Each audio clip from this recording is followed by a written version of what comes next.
হয়তো সব খারাপগুলোই আমার মধ্যে এসে পড়েছে।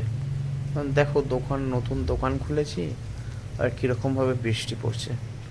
তো বৃষ্টি পড়ছে পড়ছে ঠিক আছে, কিন্তু সমস্যা হচ্ছে অন্য জায়গায়। কি বলো তো? এই দেখো, পুরো ঘরের মধ্যে জল পড়ছে। দেখো, অ্যাডভেস্টারের দোকান তো, দেখো টপ টপ করে জল পড়ছে। আর জল পড়ে নিচটা না পুরো জলে ভেসে গেছে, জানো তো। আর কী বলবো, খারাপও লাগছে। আর কিছু করারও নেই। দেখো, জামা ভিজে গেছে, আমার গেঞ্জিগুলো ভিজে যাচ্ছে। পাশে ফ্রিজ আছে, এটাই নিয়ে চিন্তা একটু।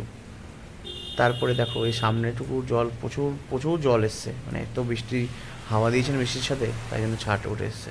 আর দেখো, এই দেখো, ঠিক ঠিক মনে হচ্ছে দীঘার সমুদ্রের মতো জলটা দোকানের দিকে এগিয়ে আসছে। যাই হোক, ওটা পরে উঁচু করতে হবে, না হলে সমস্যা তো কমছে না, বাড়ছে।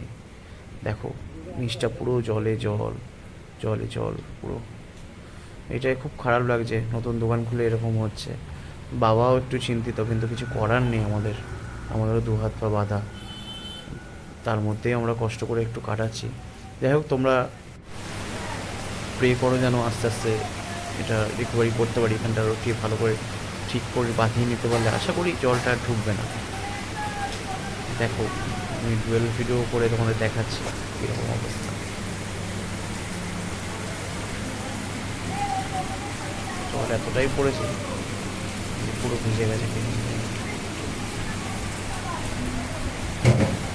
যাই হোক, তোমাদের সাথে এইটুখানি আজকের মতো শেয়ার করলাম।